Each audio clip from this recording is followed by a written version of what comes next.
नमस्कार दोस्तों, स्वागत है आपका आपके अपने YouTube चैनल पर। दोस्तों, आज इस वीडियो में हम वेक्टर कैलकुलस में अपना नेक्स्ट चैप्टर कर रहे हैं, जिसका नाम है डिफरेंशिएशन ऑफ वेक्टर्स। लास्ट जो हमारा चैप्टर था उसमें हमने मल्टीप्लिकेशन ऑफ वेक्टर से समझा था, तो वो जो चैप्टर है वो भी आपका इंपॉर्टेंट है और ये चैप्टर जो है वो ये भी इंपॉर्टेंट है क्योंकि यहाँ से क्वेश्चन आपका पूछ लिया जाता है। और अगर आपने 11th और 12th वाले पोर्शन से जो वेक्टर चैप्टर मैंने करवा रखा है वो अगर आपने नहीं कर रखा तो आप पहले वो कीजिए, फिर मैंने जो लास्ट वीडियो वेक्टर कैलकुलस की करवाई वो कीजिए और फिर जो है वो आपको यहाँ पर ये चैप्टर करना है। इस चैप्टर से भी जो है वो आपका एक क्वेश्चन पूछ लिया जाता है, तो ये चैप्टर आपको अच्छे से करना है। सेंट्रल लेवल पर आप अगर किसी भी टीचिंग एग्जाम की तैयारी कर रही हैं तो उसमें जहां पर भी आपका ग्रेजुएशन लेवल पूछा जाता है तो उसमें ये चैप्टर आपका आता ही आता है, तो ये आपको अच्छे से करना है। तो देखिए यहाँ पर सबसे पहले आपके पास जो है वो कुछ डेफिनेशंस आती हैं। तो देखिए सबसे पहले आपको समझना है कि स्केलर फंक्शन और वेक्टर फंक्शन क्या होता है। तो देखिए सबसे पहले हम यहाँ पर स्केलर फंक्शन समझेंगे कि स्केलर फंक्शन क्या होता है। तो देखिए इसकी डेफिनेशन क्या कहती है, let D be any subset of set of real numbers, यानी कि डी जो है वो आपके पास एक सेट है जो कि सबसेट है सेट ऑफ रियल नंबर्स का। तो देखिए यहाँ पर फंक्शन की बात है, तो यहाँ पर जैसे आपके पास जो फंक्शन चैप्टर में आप पढ़ते थे वैसे ही यहाँ पर रहेगा कि मान लीजिए यहाँ पर ये जो डी है ये आपके पास डोमेन है, डी जो ये आपके पास डोमेन है और ये जो आपके पास सेट ऑफ रियल नंबर्स है ये आपके पास कोडोमेन है। यहाँ पर जो है वो आपके पास एक फंक्शन डिफाइन होगा जिसको हम एफ से डिनोट कर रहे हैं, तो ये जो है ये आपका फंक्शन है। तो यहाँ पर फंक्शन की तरह ही जो है वो काम होगा। तो ये डोमेन है और ये आपके पास कोडोमेन है। देन आपके पास इस डी के अंदर जितने भी टी टाइप के जो एलिमेंट्स रहेंगे उनकी जब हम अंडर एफ जब इमेज निकालेंगे तो यहाँ पर आपके पास एफ ऑफ टी टाइप के एलिमेंट्स आएंगे। तो ये जो है ये आपके पास इस टी की इमेज ही है, ठीक है। तो यहाँ पर ये जो एफ ऑफ टी है ये आपका क्या होगा, ये आपका स्केलर फंक्शन होगा। तो ये आप बोलोगे क्या, इसको बोलोगे scalar function of scalar variable T. तो ये जो है वो आपका स्केलर फंक्शन होगा। तो ये बस आपको यहाँ पर ध्यान रखना है कि ये आपके पास डोमेन है, देन डोमेन के अंदर यहाँ पर टी टाइप के जो भी एलिमेंट्स होंगे उनकी अंडर एफ आपके पास जो इमेज होगी वो आपकी एफ ऑफ टी होगी। और ये एफ ऑफ टी जो है यही आपका क्या है, scalar function of scalar variable T है, ठीक है। तो ये जो है वो आपको अच्छे तरीके से यहाँ पर करना है। उसके बाद देखिए यहाँ पर नेक्स्ट जो है वो आपके पास आता है वेक्टर फंक्शन। तो यहाँ पर जैसे हमने स्केलर फंक्शन की डेफिनेशन की वैसे ही आपके पास यहाँ पर वेक्टर फंक्शन की हो जाएगी। यहाँ पर हमने जो फंक्शन डिफाइन किया ये आपके पास एक स्केलर है। यहाँ पर जो हम फंक्शन डिफाइन करेंगे, जैसे मान लीजिए ये आपके पास डी डोमेन है और ये आर सेट है आपके पास जो कि कोडोमेन है। तो यहाँ पर जो हम फंक्शन डिफाइन करेंगे वो एफ वेक्टर डिफाइन करेंगे। यहाँ पर एफ के ऊपर जब एरो लग जाएगा तो ये एक वेक्टर क्वांटिटी हो जाती है। तो यहाँ पर जो आपका फंक्शन डिफाइन है ये एक वेक्टर डिफाइन है। तो यहाँ पर डी के अंदर जो भी आपके टी टाइप के जो एलिमेंट्स होंगे उनकी इमेज जो आएगी वो एफ वेक्टर टी टाइप की इमेज आएगी, ठीक है। तो यहाँ पर ये एफ वेक्टर टी जो है ये आपका क्या होगा, ये आपका vector function of scalar variable T होगा। यही बस आपको यहाँ पर समझना है, ठीक है। तो यहाँ पर डेफिनेशन भी लिखी हुई है कि let D be any subset of the set of real numbers then a rule denoted by F vector, ये फंक्शन ही डिफाइन है F vector which associates to each scalar T belonging to D. यानी कि D domain के अंदर आपके पास T type के जितने भी एलिमेंट्स हैं, ठीक है, यहाँ पर टी टाइप के जितने भी एलिमेंट्स हैं उनकी एक यूनिक इमेज आपकी यहाँ पर आएगी और वो यूनिक इमेज जो आएगी वो वेक्टर क्वांटिटी ही आएगी। तो एक यूनिक वेक्टर जो है वो आपका यहाँ पर एग्जिस्ट करेगा जो कि आप डिनोट करोगे उसको एफ वेक्टर टी से, is called a vector function of the scalar variable T. और इसी को आप क्या बोलोगे, vector function of a scalar variable T आप यहाँ पर बोलोगे। नोट में भी जो है ये चीज यहाँ पर लिखी हुई है कि in the above definition F vector T stands for the vector quantity, यानी कि आपके पास जो एफ वेक्टर टी है ये आपके पास क्या एक वेक्टर क्वांटिटी है which is the image of the scalar T, जो कि आपके पास इस टी की क्या है, इमेज ही है, ठीक है। यानी कि टी की जब अंडर एफ वेक्टर इमेज निकालते हैं तो ये आपके पास एफ वेक्टर टी आता है। तो ये एफ वेक्टर टी क्या है, स्केलर टी की इमेज ही है अंडर एफ वेक्टर। तो ये आपका एफ वेक्टर क्या है, ये आपका वेक्टर फंक्शन हो जाता है, ठीक है। तो ये बस आपको यहाँ पर दोनों डेफिनेशन आनी चाहिए। नेक्स्ट देखिए यहाँ पर नेक्स्ट जो है वो आपके पास यहाँ पर आता है limit of a vector function. तो देखिए यहाँ पर limit of a vector function जो है ये आपके पास क्या होता है, हम जो है वो वेक्टर फंक्शन की यहाँ पर लिमिट निकालेंगे। तो देखिए इसकी डेफिनेशन क्या कहती है, तो यहाँ पर लगभग आप जहां पर भी लिमिट पढ़ते हैं उसकी जो डेफिनेशन होती है, जो मैथमेटिकली डेफिनेशन होती है आपकी इसी टाइप से होती है। यहाँ पर बस आपके पास जो है वो वेक्टर क्वांटिटी में जो है वो यहाँ पर नंबर्स लिए हुए हैं। तो देखिए यहाँ पर क्या आ जाएगा कि a vector function F vector T is said to tend to a limit A vector, यानी कि जो आपके पास वेक्टर फंक्शन जो कि एफ वेक्टर टी है वो जो है वो आपका ए वेक्टर को टेंड करेगा व्हेन जब t tend to t naught, कि जब t नॉट को टेंड करेगा तो आपके पास जो vector function f vector t जो है वो a वेक्टर को टेंड करेगा। ये जो है वो यहाँ पर कहा हुआ है कि a vector function f vector t is said to tend to a limit a vector, यानी कि इसकी लिमिट जब हम निकालेंगे तो उसका आंसर क्या आएगा, a वेक्टर आएगा when t tends to t naught. यानी कि कहने का मतलब इसका यही है कि जब आपके पास टी नॉट को टेंड करेगा तो एफ वेक्टर टी जो है वो किसको टेंड करेगा, ए वेक्टर को टेंड करेगा। यही चीज यहाँ पर लिखी हुई है। मैथमेटिकली आपको ये सारी चीजें जो वो लिखनी होगी। If for any given epsilon greater zero however small it may be, कि हर एक एप्सिलॉन ग्रेटर जीरो के लिए आपके पास एक ऐसा डेल्टा एग्जिस्ट करेगा such that F vector T minus A vector का जो मोड है वो लेस देन एप्सिलॉन होगा। वेन एवर आपके पास यहाँ पर टी माइनस टी नॉट जो होगा वो आपका जीरो और डेल्टा के बीच में लाई करेगा। ठीक है, तो ये डेफिनेशन आपकी यूनिवर्सल डेफिनेशन है लिमिट की। तो ये आपको अच्छे तरीके से यहाँ पर आनी चाहिए, क्योंकि मैथमेटिकली भी कई बार जो है वो आपको स्टेटमेंट बना के दे दी जाती है जो डेफिनेशंस होती हैं उनसे, तो आपको बस यहाँ पर पता होना चाहिए। क्लियर है? तो ये जो है वो आपके पास limit of a vector function है और ये आपको अच्छे तरीके से यहाँ पर आनी चाहिए। अब देखिए यहाँ पर जो है वो आपके पास कुछ प्रॉपर्टीज आती हैं और ये जो प्रॉपर्टीज हैं ये हम जैसे 11th और 12th वाला पोर्शन करते हैं उसके अंदर भी आपके पास वहां पर आती हैं। बस यहाँ पर जो है वो आपके पास वेक्टर फंक्शन होता है। अब जैसे आपके पास जो स्केलर फंक्शन होता है सेम एज इट इज वहां पर भी आपका वर्क करता है, क्योंकि जो आपके पास जैसे हम अगर इस तरीके से लिखते हैं कि limit t tends to t naught, अगर मैं लिखती हूँ कि F T plus G T, तो ये जो है वो हमारे पास क्या हो जाएगा, ये हमारे पास स्केलर फंक्शन हो जाएगा। और जब हम यहाँ पर ऊपर वेक्टर लगाते हैं तो ये आपके पास क्या बन जाता है, ये आपके पास वेक्टर फंक्शन बन जाता है। तो अगर हम यहाँ पर ऊपर वेक्टर नहीं लगाते हैं तो ये जो है वो आपका 11th 12th वाला ही पोर्शन बन जाता है जहां पर वो लिमिट्स हमने पढ़ी हुई है। तो वहां पर भी ये जो है वो आपके पास अलग अलग लिमिट जो है वो लग जाती है। क्लियर है? तो अब हम यहाँ पर वेक्टर फंक्शन की पढ़ रहे हैं तो वो सेम प्रॉपर्टी आपकी यहाँ पर भी वर्क करेंगी। ठीक है, तो यहाँ पर आप देख सकते हो जो फर्स्ट आपके पास प्रॉपर्टी है वो यही है कि आपके पास दो वेक्टर फंक्शन है एफ वेक्टर टी और जी वेक्टर टी, दोनों आपके यहाँ पर प्लस है, बाहर आपका लिमिट है, तो यहाँ पर लिमिट जो है वो आपकी प्लस में अलग अलग हो जाती है। सेम यहाँ पर सेकंड में दिया हुआ है कि अगर बीच में नेगेटिव साइन है तो भी आपकी लिमिट जो है वो अलग अलग लग जाती है। उसके बाद यहाँ पर डॉट प्रोडक्ट और क्रॉस प्रोडक्ट की बात है, तो डॉट और क्रॉस में भी जो है वो आपके पास लिमिट जो है वो अलग अलग हो जाती है। यहाँ पर भी लिमिट जो है वो बाहर है, फिर F vector T dot product फिर जी वेक्टर टी है, तो यहाँ पर limit t tends to t naught F vector T dot product है, फिर limit t tends to t naught G vector t है। सेम आपका यहाँ पर क्रॉस प्रोडक्ट में भी जो है वो आपका यहाँ पर लिमिट जो है वो अलग अलग लग जाता है। तो ये आपको यहाँ पर जो है वो याद रखना है और ये सारी प्रॉपर्टी आप बार बार लिख लीजिए, आपको याद हो जाएंगी, बिल्कुल आसान प्रॉपर्टी है। सेम उसी तरीके से आपके पास यहाँ पर फिफ्थ प्रॉपर्टी है और ये फिफ्थ प्रॉपर्टी क्या कहती है कि अगर आपके पास एक स्केलर फंक्शन है और एक आपके पास वेक्टर फंक्शन है, तो यहाँ पर कोई भी साइन नहीं है, मतलब दोनों मल्टीप्लीकेशन में ही है, तो यहाँ पर भी जो लिमिट है वो आपकी अलग अलग लग जाती है। तो आपके पास अगर एक वेक्टर फंक्शन और एक स्केलर फंक्शन दोनों मल्टीप्लाई में है, बाहर लिमिट है, तो लिमिट जो है वो स्केलर फंक्शन पे भी अलग लग जाती है और जो आपका वेक्टर फंक्शन है उस पर भी जो है वो अलग यहाँ पर लग जाती है। नीचे जो यहाँ पर आपको नोट दे रखा है इसमें यही कह रखा है कि F vector and G vector are vector function, की एफ वेक्टर और जी वेक्टर जो है ये आपके क्या है, ये vector function of scalar variable T है एंड फाई जो है ये आपके पास स्केलर फंक्शन ऑफ टी है। ये जो फाई टी है ये आपके पास क्या स्केलर फंक्शन ऑफ टी है।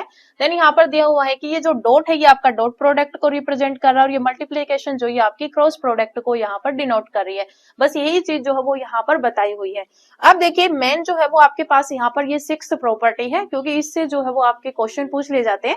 तो यहाँ पर जो है वो आपको ध्यान रखना, ये जो सिक्स्थ प्रॉपर्टी आपकी मोस्ट इंपोर्टेंट प्रॉपर्टी है, इसमें क्या है, यहाँ पर क्या है कि अगर आपके पास कोई एफ वेक्टर टी है, जैसे आपके पास यहाँ पर ये जो एफ वेक्टर है इसको हम किस तरीके से लिखते हैं, क्योंकि अगर हम यहाँ पर रेक्टेंगुलर कोऑर्डिनेट सिस्टम में देखें तो आपके पास यहाँ पर जो है वो आई कैप, जे कैप और के कैप ये तीनों यूनिट वेक्टर्स आते हैं। यानी कि आपके पास इस तरीके से जो है वो आपके पास एक्स एक्सिस, वाई एक्सिस और जेड एक्सिस यहाँ पर होती है। तो यहाँ पर ये रेक्टेंगुलर कोऑर्डिनेट एक्सिस में आपके पास जैसे ये आई कैप को डिनोट कर रहा है, ये जे कैप को डिनोट कर रहा है और के कैप को डिनोट कर रहा है। तो इस तरीके से जो है वो आपके पास यहाँ पर ये जो एफ वेक्टर है, थोड़ा सा जो है वो ध्यान रखना है कि आपके पास जो ये एफ वेक्टर है इसमें आपके पास आई कैप, जे कैप और के कैप तीनों क्वांटिटी यहाँ पर आएंगी और यहाँ पर जो है वो इनके कुछ कंपोनेंट्स भी होंगे। तो F1T I cap plus F2T J cap plus F3T K cap. ये F1T जो है ये आपका स्केलर फंक्शन है, F2T जो है ये भी आपका स्केलर फंक्शन है और F3T जो है ये भी आपका एक स्केलर फंक्शन है। और यहाँ पर जो ए वेक्टर आपका गिवन होगा, अब ए वेक्टर भी आपका यहाँ पर आई, जे और के कैप में लिखा जाएगा। तो ये आपका होगा A1 आई कैप, A2 जे कैप प्लस A3 के कैप। ठीक है, देन ये कह रहा है कि अगर हम यहाँ पर लिमिट निकाल रहे हैं एफ वेक्टर की, ठीक है, जैसे हमने यहाँ पर लिमिट सीखी थी अभी कि अगर हम यहाँ पर लिमिट निकाल रहे हैं कि limit t tends to t naught, जो आपके पास एफ वेक्टर t है ये आपका टेंड करेगा किसको, ए वेक्टर को। तो ये कंडीशन आपकी कब होल्ड होगी, ये कंडीशन आपकी तब होल्ड होगी कि जब आप यहाँ पर लिमिट निकालोगे। ठीक है, यहाँ पर लिमिट निकालोगे limit t tends to t naught, जब आप यहाँ पर f1t की जब लिमिट निकालोगे तो वो a1 के इक्वल आ जाएगी। और जब हम यहाँ पर limit t tends to t naught f2t की जब हम यहाँ पर लिमिट निकालेंगे तो वो आपके पास a2 आ जाएगी। और जब हम यहाँ पर limit t tends to t naught f3t की जब हम यहाँ पर लिमिट निकालें तो वो आपके पास a3 के इक्वल आ जाए, तो हम यहाँ पर बोलेंगे कि जो f वेक्टर t है वो a वेक्टर को जो है वो टेंड कर रहा है। ठीक है, तो यहाँ पर ये जो इनके कंपोनेंट्स होते हैं, f1t की जब हम लिमिट निकाले तो a1 के इक्वल आ जाए, f2t की जब हम लिमिट निकाले तो a2 के इक्वल आ जाए और f3t की जब हम लिमिट निकाले तो a3 के इक्वल आ जाए। तो हम यहाँ पर बोलेंगे कि जो f वेक्टर t है वो a वेक्टर को टेंड कर रहा है। ठीक है, तो ये जो है वो आपको यहाँ पर समझना है।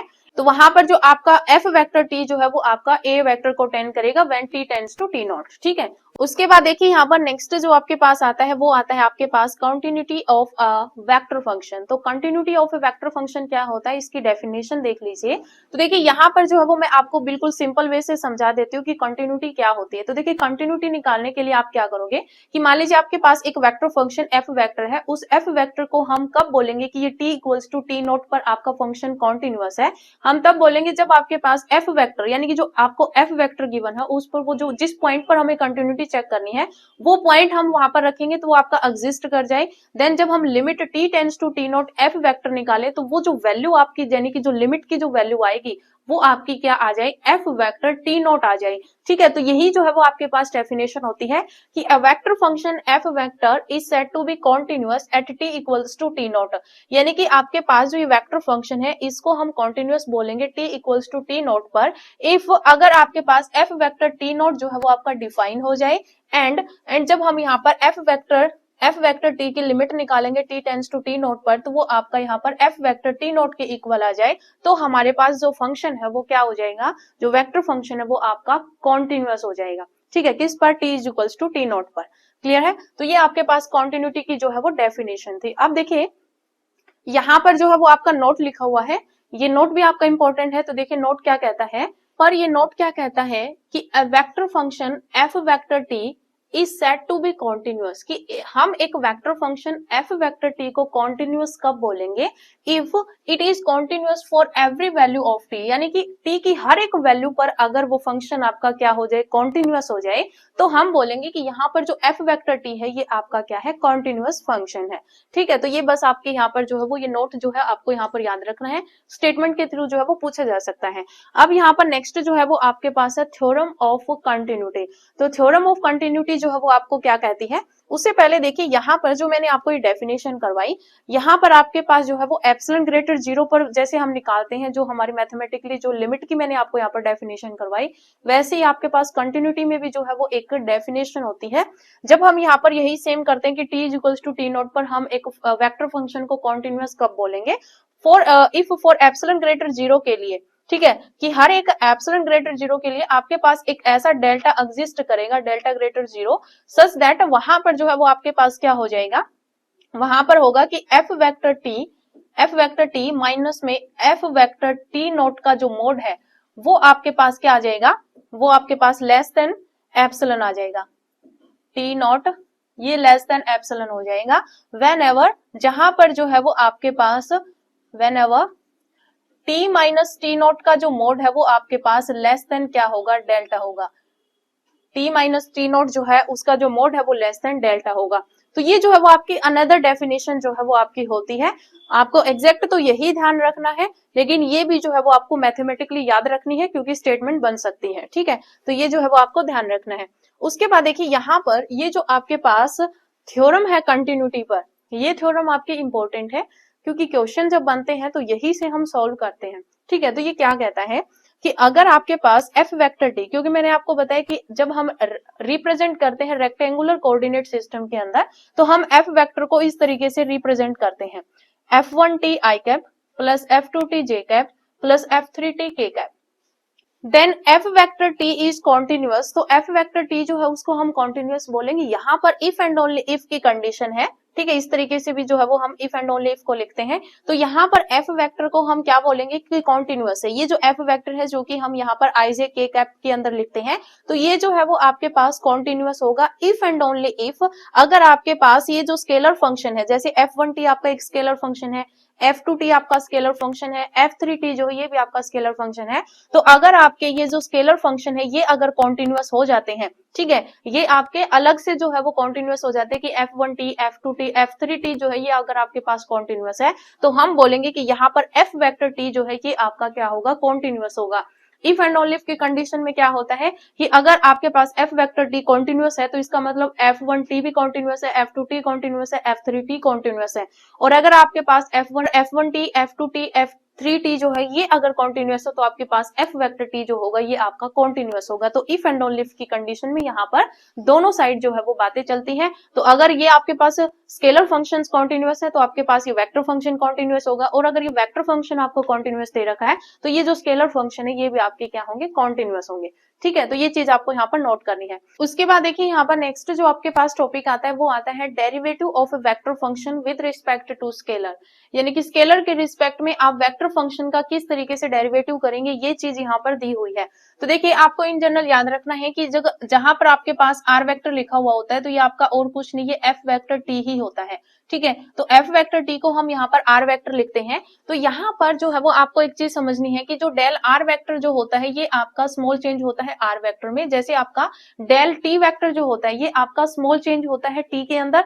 तो उसके कॉरस्पॉन्डिंग आपके पास यहाँ पर जो डेल आर वेक्टर होता है वो आपका यहाँ पर स्मॉल चेंज होता है, ये जो है वो स्मॉल चेंज होता है आपका किसमें, आर वेक्टर में, ठीक है। यानी कि जब आपके पास डेल टी वेक्टर जो होता है ये आपका स्मॉल चेंज है टी के अंदर, इसके कॉरस्पॉन्डिंग आपके पास जो डेल आर वेक्टर होता है ये आपका स्मॉल चेंज होता है आर वेक्टर के अंदर, ठीक है। तो ये चीज जो है वो आपको यहाँ पर समझनी है। तो यहाँ पर आपके पास जो फर्स्ट प्रिंसिपल से हम यहाँ पर जो लिमिट निकालते हैं, सॉरी फर्स्ट प्रिंसिपल से जो हम यहाँ पर डेरिवेटिव निकालते हैं वही एज इट इज आपके पास यहाँ पर जो है वो क्या निकलता है, डेरिवेटिव निकलता है। तो डेल आर अपॉन में डेल टी जो है वो हम किस तरीके से निकालेंगे, ये आपके पास यहाँ पर निकलेगा कि F vector T plus del T minus में होगा आपके पास एफ वेक्टर टी, अपॉन में हो जाएगा आपके पास यहाँ पर डेल टी, ठीक है। अपॉन में क्या होगा, डेल टी होगा, ठीक है। अब देखिए यहाँ पर जो आपके पास ये जो डेल आर वेक्टर अपॉन में डेल टी यहाँ पर इस तरीके से आप निकालते हो तो इसकी जो लिमिट की जो वैल्यू आती है,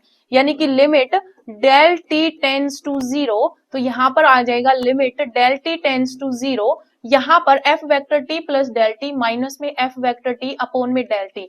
तो ये जो है वो आपके पास यहाँ पर मैथमेटिकली जो है वो डेफिनेशन हो जाती है derivative of a vector function की विद रिस्पेक्ट टू स्केलर। तो ये जो है वो आपको यहाँ पर ध्यान रखना है। यहाँ पर ये जो आपके पास मैथमेटिकली जो डेफिनेशन होती है derivative of a vector function with respect to scalar, ये आपको याद रखना है क्योंकि स्टेटमेंट से क्वेश्चन बन सकता है। लेकिन आपको क्वेश्चन अगर दे रखा हो, जैसे यहाँ पर एफ वेक्टर टी को हम किस तरीके से लिखेंगे कोऑर्डिनेट सिस्टम के अंदर, तो हम लिखेंगे F1t आई कैप प्लस में आपके पास यहाँ पर होगा F2t जे कैप, फिर आपके पास यहाँ पर प्लस में होगा F3t के कैप। इस तरीके से हम यहाँ पर लिखेंगे। अगर हमें इसका डेरिवेटिव निकालना है एफ वेक्टर डेरिवेटिव को हम डैश से डिनोट करते हैं, तो हमें अगर इसका डेरिवेटिव निकालना है तो यहाँ पर इसके जो कंपोनेंट्स है उनका हम यहाँ पर अलग से डेरिवेटिव कर देंगे। तो हमारे पास आ जाएगा F-1t आई कैप, ये आई कैप है, प्लस में आपके पास हो जाएगा F2 डैश टी जे कैप प्लस में आपके पास हो जाएगा F3 डैश टी के कैप। जैसे मान लीजिए मेरे पास यहाँ पर F वेक्टर इस तरीके से दिया है कि 3x स्क्वायर आई कैप प्लस में दे रखा है 4x स्क्वायर प्लस में 3x जे कैप प्लस में हमें दे रखा है 5x स्क्वायर के कैप। ठीक है, अगर हमें यहाँ पर डेरिवेटिव निकालना है तो हम यहाँ पर क्या करेंगे, यहाँ पर हम सीधा डेरिवेटिव कर देंगे, इसका डेरिवेटिव अलग से करेंगे तो ये क्या हो जाएगा 6x हो जाएगा आई कैप प्लस में यहाँ पर इसका डेरिवेटिव करेंगे तो ये हो जाएगा 8x प्लस में 3 जे कैप प्लस में अगर हमें इसका डेरिवेटिव करना है तो 10x के कैप हो जाएगा। तो इस तरीके से हम यहाँ पर डेरिवेटिव निकाल सकते हैं। ठीक है, तो इस तरीके से ही निकालना है आपको क्वेश्चन के अंदर, लेकिन आपको जो है वो ये याद रखना है क्योंकि ये जो है वो आपका स्टेटमेंट के थ्रू पूछा जा सकता है। ठीक है, उसके बाद देखिए नेक्स्ट जो है वो यहाँ पर नोट लिखा हुआ है और ये जो नोट है ये भी आपको याद रखना है कि आपके पास जो आर वेक्टर है उसको आप डिफरेंशिएबल कब बोलोगे, जब आपके पास डी आर वेक्टर अपॉन में डी टी एग्जिस्ट हो जाए। ठीक है, तो अगर आपके पास d r vector upon d t exist हो जाता है तो आप यहाँ पर आर वेक्टर को क्या बोलोगे कि ये डिफरेंशिएबल है। ठीक है, आपके पास ये जो डी आर वेक्टर अपॉन में डी टी जो है ये आपके पास एक वेक्टर क्वांटिटी होती है, तो आपके पास यहाँ पर डी आर वेक्टर अपॉन में डी टी जो है ये भी आपके पास एक वेक्टर क्वांटिटी होती है। तो ये आपको ध्यान रखना है कि डी आर वेक्टर अपॉन में डी टी जो है ये आपकी वेक्टर क्वांटिटी होती है। उसके बाद यहाँ पर सेकंड जो पॉइंट है ये आपको कमिट टू मेमोरी यानी कि आपको ध्यान रखना है। यहाँ पर याद क्या रखना है कि डी आर वेक्टर अपॉन में डी टी इक्वल्स टू होगा limit del T tends to zero, कि limit del T tends to zero r vector plus में del r minus r vector upon में डेल टी। ये जो है वो आपको यहाँ पर ध्यान रखना है, ये कमिट टू मेमोरी यानी कि आपको ये एज इट इज याद रखना है। आप इस तरीके से भी लिख सकते हैं जैसे ये हमने यहाँ पर पहले लिखा था कि limit del T tends to zero f vector T plus del T minus f vector T upon में डेल टी।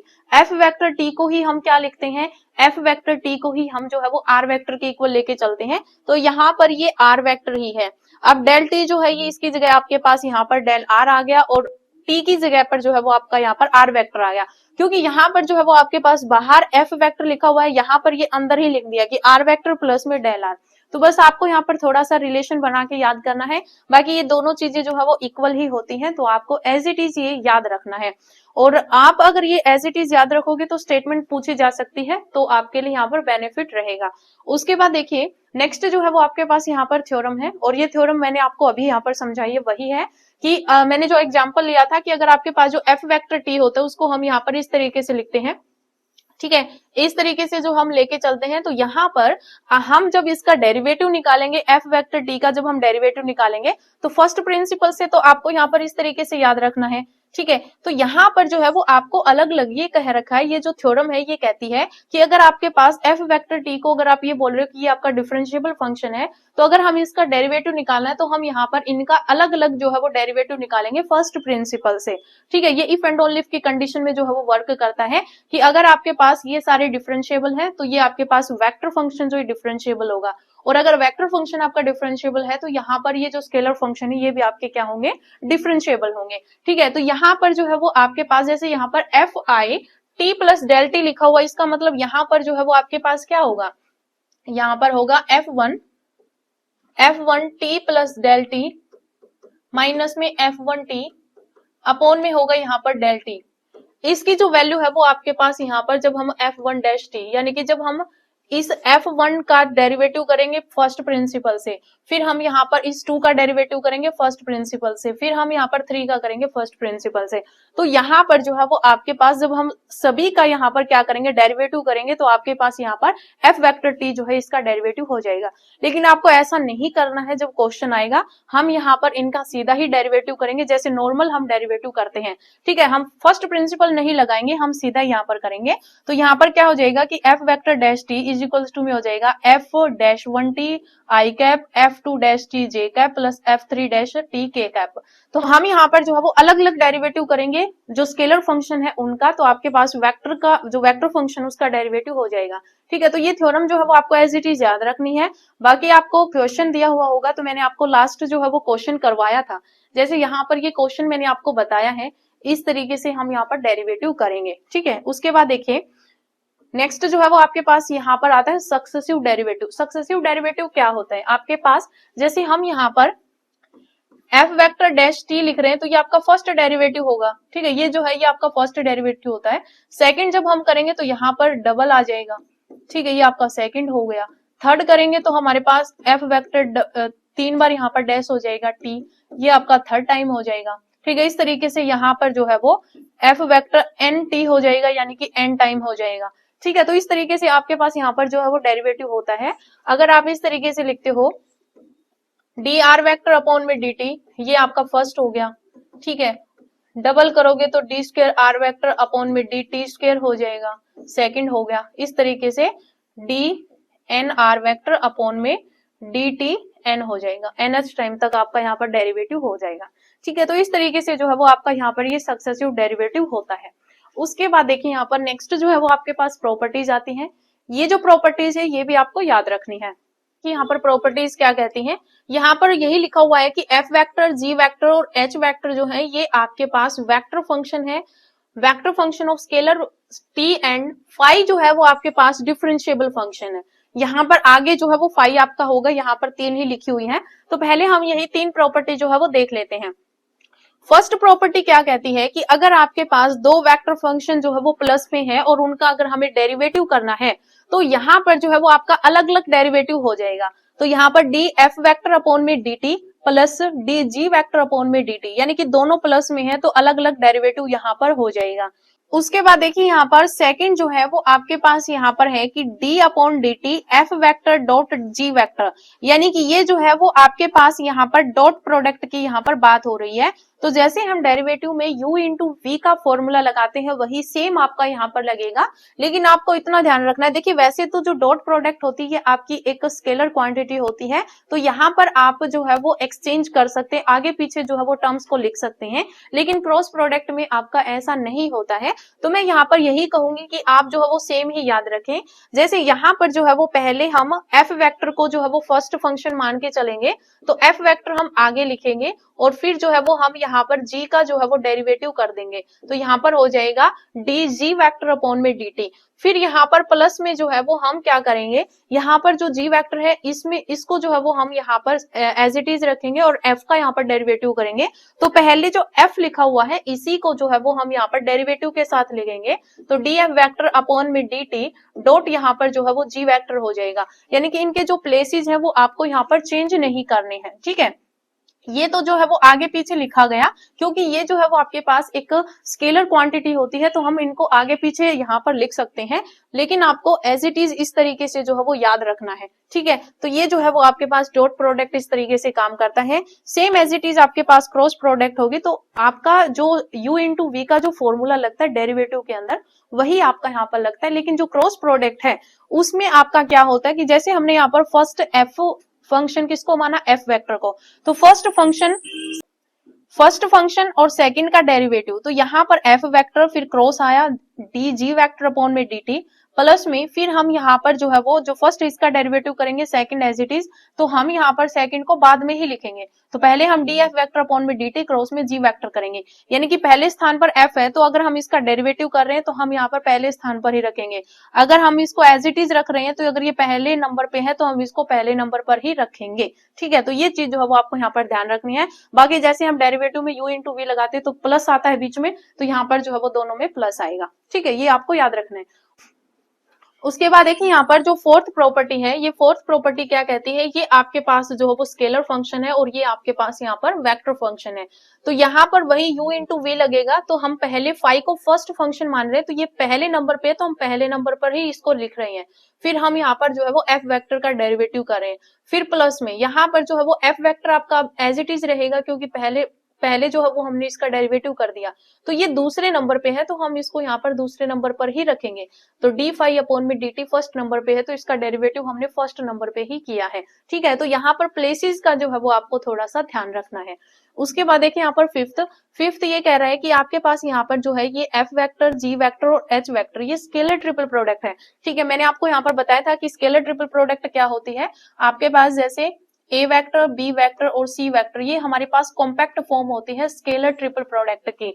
ठीक है, तो यहाँ पर वही है, यहाँ पर ये जो आपके पास वेक्टर फंक्शंस है एफ, जी और एच, इनके जो है यहाँ पर ये स्केलर ट्रिपल प्रोडक्ट और उसका हमें यहाँ पर डेरिवेटिव करना है। तो आप क्या करोगे, यहाँ पर जो है वो आपके पास u इंटू वी और जैसे w दे रखा है, तीन आपको यहाँ पर फंक्शन दे रखे हैं, तो तीन जब आपको वैल्यू दी हुई होती थी तो हम यहाँ पर u into V into W का फॉर्मूला लगाते थे, बीच में यहाँ पर प्लस का साइन आएगा।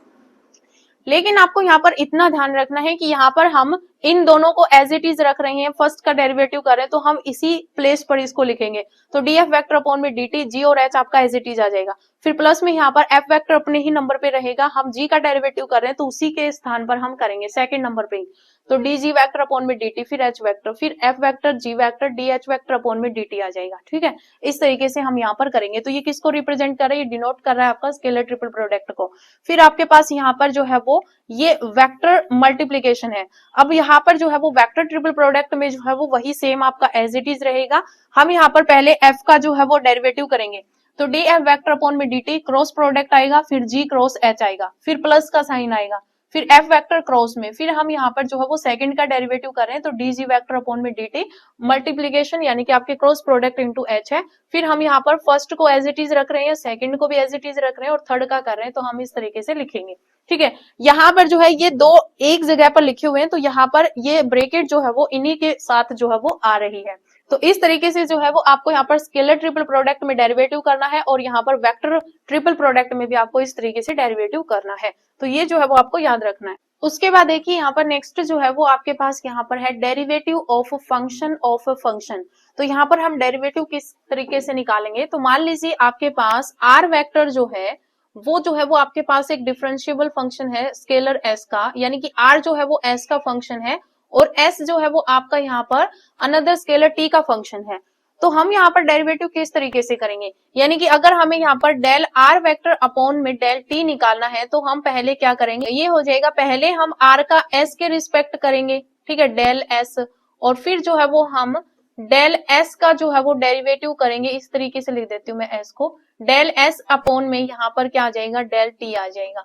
तो हमारे पास क्या आ जाएगा, डेल आर वेक्टर अपॉन में डेल टी आ जाएगा। ठीक है, तो ये जो है वो आपको ध्यान रखना है। उसके बाद देखिए यहाँ पर नेक्स्ट जो है वो हमें यहाँ पर दे रखा है कांस्टेंट वेक्टर्स। तो कांस्टेंट वेक्टर क्या होता है ये आपको ध्यान रखना है। तो देखिए अगर आपके पास कोई भी वेक्टर अगर आपको दे रखा है, उस वेक्टर का मैग्नीट्यूड और डायरेक्शन अगर आपके फिक्स्ड है, ठीक है, फिक्स्ड है, तो वो आपके पास क्या हो जाएगा, वो आपके पास कांस्टेंट वेक्टर हो जाएगा। तो magnitude and direction are fixed. ठीक है, अगर मैग्नीट्यूड और डायरेक्शन अगर फिक्स्ड होगी तो आपके पास वो क्या होगा, कांस्टेंट वेक्टर्स होगा। फॉर एग्जांपल मैं आपको यहाँ पर लिख रही हूं, मेरे पास एफ वेक्टर जो है मेरे पास यहाँ पर गिवन है कि 3i cap plus 4j cap plus 5k cap. ठीक है, मेरे पास ये वेक्टर है। अगर हम यहाँ पर इसका मैग्नीट्यूड निकालेंगे तो आपको पता है मैग्नीट्यूड जो है वो क्या आएगा यहाँ पर। तो मैं यहाँ पर एफ वेक्टर टी का यहाँ पर मैग्नीट्यूड निकाल रही हूँ, तो मेरे पास क्या आएगा, अंडर रूट ऑफ 3 का स्क्वायर 9, 4 का स्क्वायर 16 और 5 का स्क्वायर 25, यानी कि एक कांस्टेंट वैल्यू ही आएगी। तो मतलब आपके पास मैग्नीट्यूड फिक्स्ड है। यहाँ पर जो है वो हम डायरेक्शन की बात करेंगे, तो यहाँ पर ये जो वेक्टर है इसके पोजीशन वेक्टर आपके पास क्या होंगे, तो यहाँ पर 3, 4 और 5 होंगे जो कि आपके कांस्टेंट है। तो मतलब यहाँ पर डायरेक्शन भी आपकी क्या है, कांस्टेंट है। तो ये जो है वो आपका ये जो वेक्टर है ये आपका कांस्टेंट वेक्टर है। लेकिन अगर मैं यहाँ पर बात करती हूँ, जैसे मैंने यहाँ पर एक वेक्टर लिखा, मैंने लिखा आर वेक्टर, क्योंकि ये आपका एफ वेक्टर टी के ही इक्वल होता है, तो हम यहाँ पर आर वेक्टर के इक्वल भी लिख सकते हैं। तो इसके इक्वल मैंने यहाँ पर लिखा है कि cos T I cap plus में साइन टी के कैप, सॉरी जे कैप प्लस में के कैप। ठीक है, अगर मैं यहाँ पर ये एग्जांपल लेती हूँ, तो अगर मैं इसका यहाँ पर मैग्नीट्यूड निकालूंगी, तो अगर मैं यहाँ पर आर वेक्टर का मैग्नीट्यूड निकालूंगी तो मेरे पास यहाँ पर क्या होगा, कोस square t plus sign square T और प्लस में यहाँ पर 1 हो जाएगा। ठीक है, अब देखिए यहाँ पर जो है वो cos स्क्वायर टी और sin स्क्वायर टी 1 हो जाएगा, 1 प्लस 1 क्या हो जाएगा, 2 हो जाएगा, यानी कि √2। तो ये तो आपके पास यहाँ पर जो है वो जो मैग्नीट्यूड है ये तो आपके पास कांस्टेंट हो गया। लेकिन अगर हम यहाँ पर डायरेक्शन की बात करें तो टी की हर एक वैल्यू पर जो है यहाँ पर आपके पास वैल्यू जो है वो चेंज होंगी। तो मतलब आपके पास डायरेक्शन जो है वो क्या है, डायरेक्शन आपकी कांस्टेंट नहीं है, आपकी फिक्स नहीं है। तो ये जो वेक्टर है ये आपका कांस्टेंट वेक्टर नहीं है। ठीक है, तो ये चीज जो है वो आपको यहाँ पर नोट करनी है। उसके बाद देखिए यहाँ पर नेक्स्ट, तो देखिए नेक्स्ट जो है वो आपके पास यहाँ पर इंपॉर्टेंट थ्योरम्स आ गई। तो ये जो थ्योरम्स है ये आपके पास जो है वो इंपॉर्टेंट थ्योरम्स हैं जो कि आपको याद करनी है, और यहाँ से जो है वो आपकी सीधी स्टेटमेंट पूछी जाएंगी, तो आपको अच्छे तरीके से ये थ्योरम्स याद रखनी है।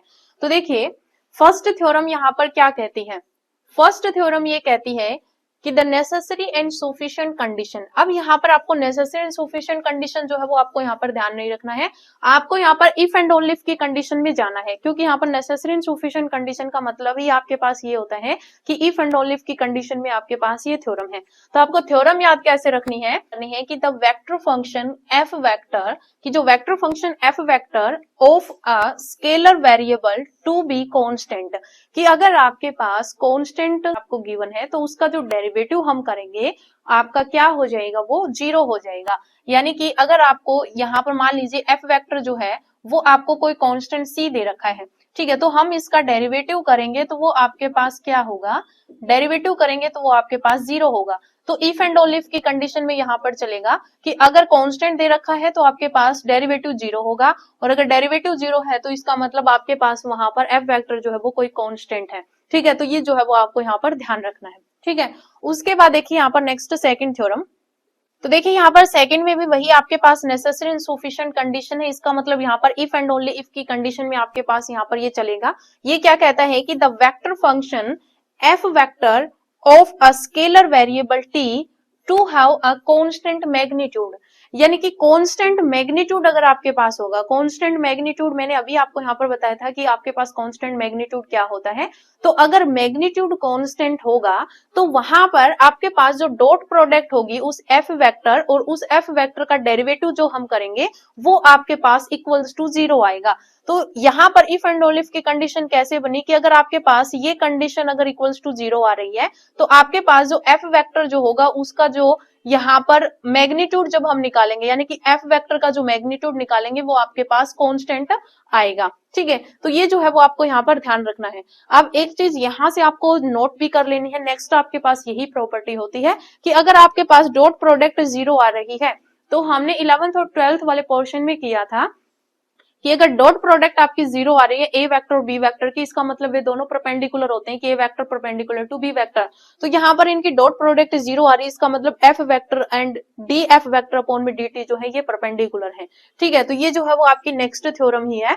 तो ये आपको नोट करना है कि अगर आपके पास कॉन्स्टेंट मैग्नीट्यूड है तो F vector dot d f vector upon dt जो है वो आपका इक्वल्स टू 0 होगा, और अगर ये इक्वल्स टू 0 है तो आपके पास जो वेक्टर होगा उसका जो मैग्नीट्यूड होगा वो आपके पास कॉन्स्टेंट होगा। उसके बाद देखिए यहाँ पर नेक्स्ट जो है वो आपके पास थर्ड थ्योरम है, और ये थर्ड थ्योरम क्या कहती है कि if the vector function F vector of a scalar variable T has a constant magnitude, तो वही मैंने आपको बताया था कांस्टेंट मैग्नीट्यूड है वो। तो अभी हमने यहाँ पर लास्ट थ्योरम में पढ़ा कि अगर आपके पास कांस्टेंट मैग्नीट्यूड है तो आपके पास F vector dot d f vector upon dt की जो वैल्यू है वो आपके पास क्या आएगी, इक्वल्स टू 0 आएगी। डॉट प्रोडक्ट इक्वल्स टू 0 है, इसका मतलब यहाँ पर F vector and D f vector upon dt जो है ये आपके पास क्या होंगे, परपेंडिकुलर होंगे। तो ये आपको यहाँ पर ध्यान रखना है। उसके बाद देखिए यहाँ पर फोर्थ थ्योरम क्या कहती है कि if f vector is a differentiable vector function of a scalar variable t, कि एफ वेक्टर जो है ये आपके पास क्या है, एक डिफरेंशिएबल वेक्टर फंक्शन है, और ये कह रहा है कि एफ वेक्टर का जो मैग्नीट्यूड है वो आपका एफ के इक्वल आ रहा है। देन यहाँ पर दो कंडीशन दी हुई है कि अगर हमें एफ वेक्टर का स्क्वायर का डेरिवेटिव करना है तो वही सेम जैसे हम डेरिवेटिव करते हैं, पावर आगे आ जाएगी लेकिन यहाँ पर वेक्टर हट जाएगा, ये आपका क्या आ जाएगा एफ, और फिर डी एफ अपॉन में dt आ जाएगा। ठीक है, तो ये जो है वो आपको नोट करना है। उसके बाद यहाँ पर अगर F vector dot d f vector upon dt यहाँ पर दे रखा है तो यहाँ पर क्या बनेगा, ये आपका बन जाएगा F D F upon dt बन जाएगा। ठीक है, तो ये जो है वो दोनों आपको यहाँ पर याद रखनी है। तो ये जो है वो आपके पास जो डॉट दिया हुआ है एफ वेक्टर हट जाएगा और डॉट भी हट जाएगा, सीधी मल्टीप्लीकेशन आ जाएगी। तो F vector dot d f vector upon में डी टी जो है ये आपका क्या बन जाएगा, F D F upon d T बन जाएगा। तो ये आपको बार बार लिखना है ताकि आपको याद हो जाए, तो लिख लिख के देखना सारी थ्योरम्स, तो आपको याद हो जाएंगे। उसके बाद यहाँ पर फिफ्थ प्रॉपर्टी है, थ्योरम्स लिखी हुई है। तो देखिए फिफ्थ प्रॉपर्टी क्या कहती है कि if f vector is a differentiable vector function of the scalar variable t, then अगर आपके पास एफ वेक्टर जो है ये क्या है, एफ वेक्टर आपके पास डिफरेंशिएबल वेक्टर फंक्शन है, देन अगर आपके पास यहाँ पर क्रॉस प्रोडक्ट है कि F vector cross d f vector upon में डी टी, इसका अगर हमें यहाँ पर डेरिवेटिव निकालना है तो ये आपका इक्वल हो जाएगा F vector cross D square F vector upon में डी टी स्क्वायर। मैंने आपको यहाँ पर जो डेरिवेटिव में जो प्रॉपर्टीज करवाई थी वहां पर आप u इंटू वी वाला जो फॉर्मूला लगाकर यहाँ पर करोगे तो यहाँ पर D f vector upon d T cross d f vector upon d T आएगा। वहां पर क्योंकि सेम की जब क्रॉस प्रोडक्ट होती है तो वो इक्वल्स टू 0 आ जाती है, इसलिए आपके पास यहाँ पर सिर्फ और सिर्फ यही क्वांटिटी जो है वो बच जाएगी। तो ये आपको ध्यान रखना है, F vector cross D square F vector upon में डी टी स्क्वायर हो जाएगा। ठीक है, उसके बाद देखिए यहाँ पर सिक्स्थ प्रॉपर्टी कहती है कि the necessary and sufficient condition, इसका मतलब यहाँ पर इफ एंड ओनली इफ की कंडीशन में काम होगा कि the vector function F vector of a scalar variable t to have constant direction, कि अगर डायरेक्शन कांस्टेंट है तो आपके पास जो क्रॉस प्रोडक्ट होगी f vector cross d f vector upon d t, इसकी वैल्यू जो है वो आपके पास 0 आएगी।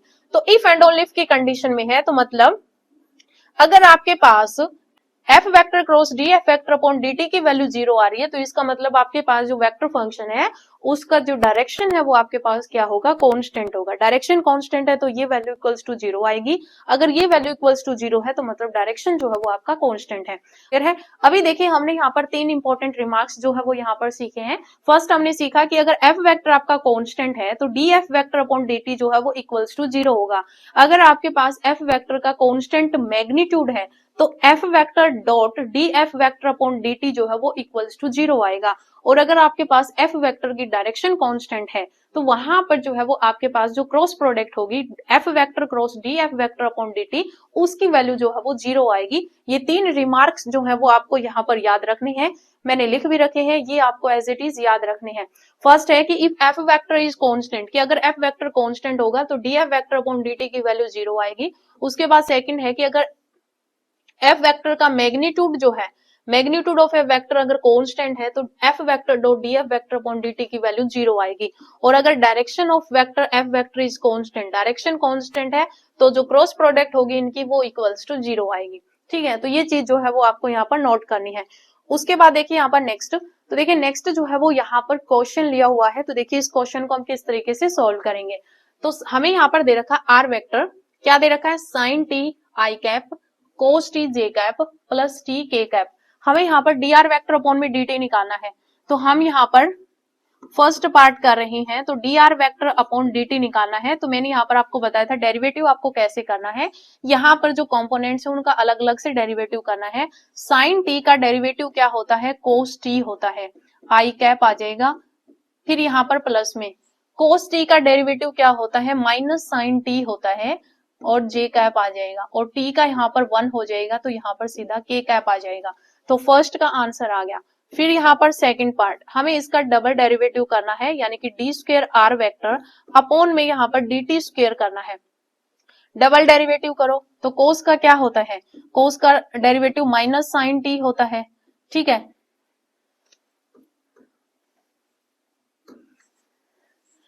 माइनस साइन टी आई कैप आ जाएगा। ठीक है, और फिर यहाँ पर साइन टी का क्या होता है, कोस टी होता है, माइनस साइन आ जाएगा तो यहाँ पर कोस टी जे कैप हो जाएगा, और यहाँ पर इसका जो है वो डेरिवेटिव 0 हो जाएगा।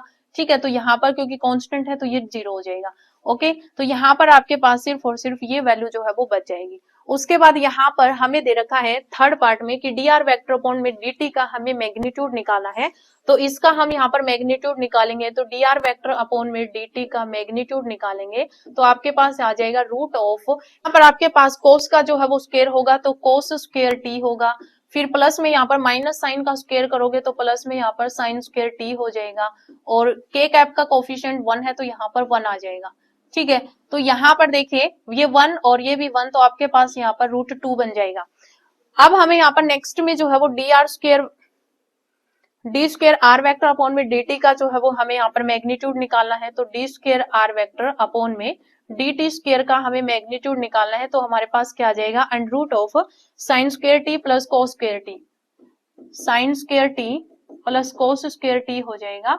तो इसकी वैल्यू जो है वो हमारे पास क्या आती है, 1 आती है, क्योंकि sign square t plus cos square T 1 होगा, 1 का अंडर रूट 1 ही होता है, तो यहाँ पर वैल्यू क्या आ जाएगी, 1 आ जाएगी।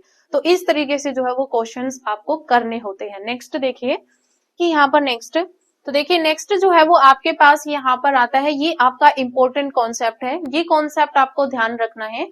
आपको जो है वो unit tangent vector at any point T, आपको यहाँ पर यूनिट टेंजेंट वेक्टर जो है वो निकालना पूछा जा सकता है, और ये आपको यहाँ पर ध्यान रखना है कि यूनिट टेंजेंट वेक्टर आपको किस तरीके से निकालना है। आपको इस फॉर्मूले की हेल्प से निकालना है, जो कि आपका क्या फॉर्मूला है, डी आर वेक्टर अपॉन में डी टी अपॉन में डी आर वेक्टर अपॉन में डी टी का मैग्नीट्यूड। यानी कि जो वेक्टर आपको दे रखा है उसका पहले आपको डेरिवेटिव करना है और उसका मैग्नीट्यूड निकालना है, दोनों को डिवाइड कर देना है। आपके पास यूनिट टेंजेंट वेक्टर की वैल्यू जो है वो एट एनी पॉइंट टी पर जो है वो वैल्यू आपकी यहाँ पर आ जाएगी। ठीक है, तो ये फॉर्मूला आपको याद रखना है।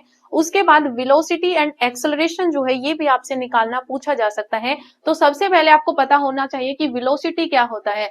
तो rate of change of displacement, displacement पर रेट ऑफ चेंज जो होता है एट एनी टाइम टी पर, वो आपके पास क्या होती है, वेलोसिटी होती है। और जो एक्सेलरेशन होता है, और वेलोसिटी और एक्सेलरेशन दोनों ही आपके पास वेक्टर क्वांटिटी होती है। एक्सेलरेशन क्या होता है, एक्सेलरेशन होता है rate of change of velocity. तो यहाँ पर rate of change of velocity at any time T वो आपके पास एक्सेलरेशन होता है।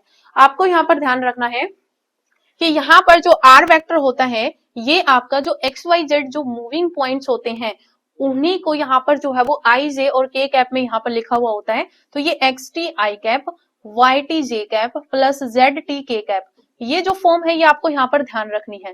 ठीक है, r vector is equals to, इस तरीके की फॉर्म आपको यहाँ पर गिवन होगी। Be the position vector of a moving point x y z, ये जो एक्स वाई जेड है ये आपके क्या है, ये मूविंग पॉइंट है जो कि आपके पोजीशन वेक्टर होते हैं। And parameter T stands for time, T parameter जो है ये आपका टाइम टी के लिए जो है वो यहाँ पर दिया हुआ है। अब पहली चीज आपको क्या नोट करनी है कि आपको सीधा लिखा हुआ होगा क्वेश्चन में कि आपको निकालना है velocity at any time t. तो velocity at any time t अगर आपको निकालना है, क्वेश्चन में इस तरीके की लाइन गिवन होगी कि velocity at any time T आपको यहाँ पर निकालना है, तो इसको हम रिप्रेजेंट करेंगे वी वेक्टर से। और वी वेक्टर क्या होता है, ये आपके पास डेरिवेटिव होता है डी आर वेक्टर अपॉन में डी टी। ये जो फॉर्म आपको गिवन होगी उसको आपको डेरिवेटिव कर देना है, वो आपका यहाँ पर वेलोसिटी आ जाएगा। तो वेलोसिटी आएगा आपका एट एनी टाइम टी पर। उसके बाद सेकंड आपका यहाँ पर इस तरीके से लाइन आपको गिवन होगी कि velocity in the direction of any vector A vector, कि ए वेक्टर के डायरेक्शन में आपको यहाँ पर वेलोसिटी निकालनी है। तो आपको यहाँ पर क्या करना है, वी वेक्टर जो कि आपका क्या होता है, डी आर वेक्टर अपॉन में डी टी होता है, उसके साथ आपको डॉट प्रोडक्ट करनी है ए वेक्टर अपॉन में ए वेक्टर का मैग्नीट्यूड। और ए वेक्टर अपॉन में ए वेक्टर का मैग्नीट्यूड क्या होता है, ए कैप होता है। ठीक है, ये ए कैप की वैल्यू होती है। तो आपके पास यहाँ पर v vector dot a cap आपको यहाँ पर निकालना होता है। उसके बाद देखिए यहाँ पर थर्ड पॉइंट है आपके पास, एक्सेलरेशन पूछा जा सकता है। तो acceleration of the moving point at any time t, तो एक्सेलरेशन आपको सीधा एट एनी टाइम टी पर जो है वो पूछा जाएगा। तो आपके पास ये क्या होगा, इसको हम रिप्रेजेंट करते हैं एफ वेक्टर, और ये एफ वेक्टर आपके पास क्या है, डीवी वेक्टर अपॉन में डी, यानी कि जो डीवी वेक्टर, इसका मतलब वी आपके पास क्या होता है, डी आर वेक्टर अपॉन में डी, यानी इसका डबल डेरिवेटिव हो जाएगा। तो आपके पास यहाँ पर जो आर वेक्टर गिवन होगा उसका आपको डबल डेरिवेटिव कर देना है। तो ये आपके पास acceleration of the moving point at any time t जो है वो आपके पास यहाँ पर आ जाएगा। तो डबल डेरिवेटिव जब आप करोगे तो आपके पास एक्सेलरेशन आ जाएगा, सीधा डेरिवेटिव करोगे आपके पास वेलोसिटी आ जाएगा।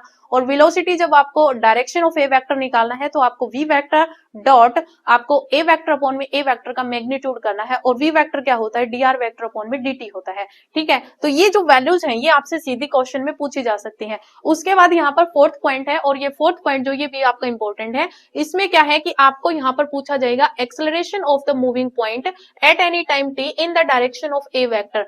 तो डायरेक्शन ऑफ ए वेक्टर आपको निकालना है, तो वही आप यहाँ पर करोगे F vector dot a vector upon में ए वेक्टर का मैग्नीट्यूड। हमें यहाँ पर वेलोसिटी निकालनी थी डायरेक्शन ऑफ ए वेक्टर, तो वहां पर हमने क्या किया था, v vector dot a vector upon a vector का मैग्नीट्यूड किया था। तो यहाँ पर एक्सेलरेशन में एफ वेक्टर आ जाता है और ये एफ वेक्टर आपका और कुछ नहीं होता, ये d square are vector upon में डी टी स्क्वायर होता है, ठीक है। और डॉट में आपके पास आ जाएगा ए वेक्टर अपॉन में ए वेक्टर का मैग्नीट्यूड। तो ये जो है वो आपको यहाँ पर नोट कर लेना है, क्लियर है।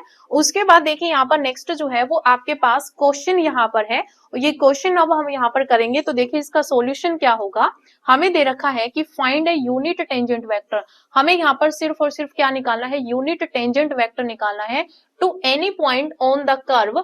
एक्स हमें दे रखा है a cos t plus y हमें दे रखा है ए साइन टी और जेड हमें दे रखा है बी टी। तो सबसे पहले तो हम यहाँ पर आर वेक्टर की फॉर्म में लिखेंगे, तो हम कैसे लिखेंगे, एक्स आई कैप, एक्स की वैल्यू क्या है a cos T I cap plus में वाई की वैल्यू क्या है a sine T J cap हो जाएगा, प्लस में यहाँ पर जेड की वैल्यू क्या है बी टी के कैप हो जाएगा, ठीक है। अब सबसे पहले हम क्या करेंगे, डी आर वेक्टर अपॉन में डी टी निकालेंगे। तो ये आपके पास क्या आ जाएगा, इसका डेरिवेटिव कीजिए। तो कोस टी का डेरिवेटिव क्या होता है, माइनस में साइन टी, तो minus a sine t I cap हो जाएगा। साइन का क्या होता है, कोस होता है, तो ये आपके पास हो जाएगा यहाँ पर ए कोस टी जे कैप, और यहाँ पर इसका डेरिवेटिव क्या हो जाएगा, प्लस बी के कैप हो जाएगा, टी का 1 हो जाएगा। उसके बाद हम यहाँ पर क्या करेंगे, इसका मैग्नीट्यूड निकालेंगे। तो डी आर वेक्टर अपॉन में डी टी का मैग्नीट्यूड निकालें, मैग्नीट्यूड निकालो तो रूट ऑफ यहाँ पर क्या हो जाएगा ए स्क्वायर साइन स्क्वायर टी होगा, प्लस में यहाँ पर क्या होगा, इसका स्क्वायर करेंगे तो ए स्क्वायर कोस स्क्वायर टी होगा, प्लस में यहाँ पर बी स्क्वायर हो जाएगा, ठीक है। अब देखिए यहां से अगर मैं ए स्क्वायर कॉमन लेती हूं तो मेरे पास क्या बनेगा, sign square t plus cos square T, इसकी वैल्यू 1 होती है, प्लस में यहाँ पर बी स्क्वायर है, पूरे का यहाँ पर क्या चल रहा है, अंडर रूट चल रहा है, तो इसकी वैल्यू 1 हो जाएगी। तो हमारे पास क्या आ जाएगा, under root of a square plus b square आ जाएगा। हमें यहाँ पर यूनिट टेंजेंट वेक्टर निकालना है, क्या निकालना है, यूनिट टेंजेंट वेक्टर हमें निकालना है।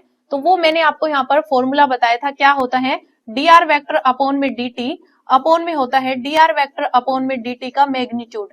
ये वैल्यू जो है वो आप यहाँ पर पुट कर दीजिए। डी आर अपॉन में डी टी वेक्टर की वैल्यू क्या है हमारे पास, minus a sine t I cap plus में a cos t J cap plus में बी के कैप, ठीक है। और अपॉन में यहाँ पर इसका मैग्नीट्यूड आ जाएगा, ये क्या है, root of a square plus b square. तो ये जो है वो आपके पास यूनिट टेंजेंट वेक्टर आ गया।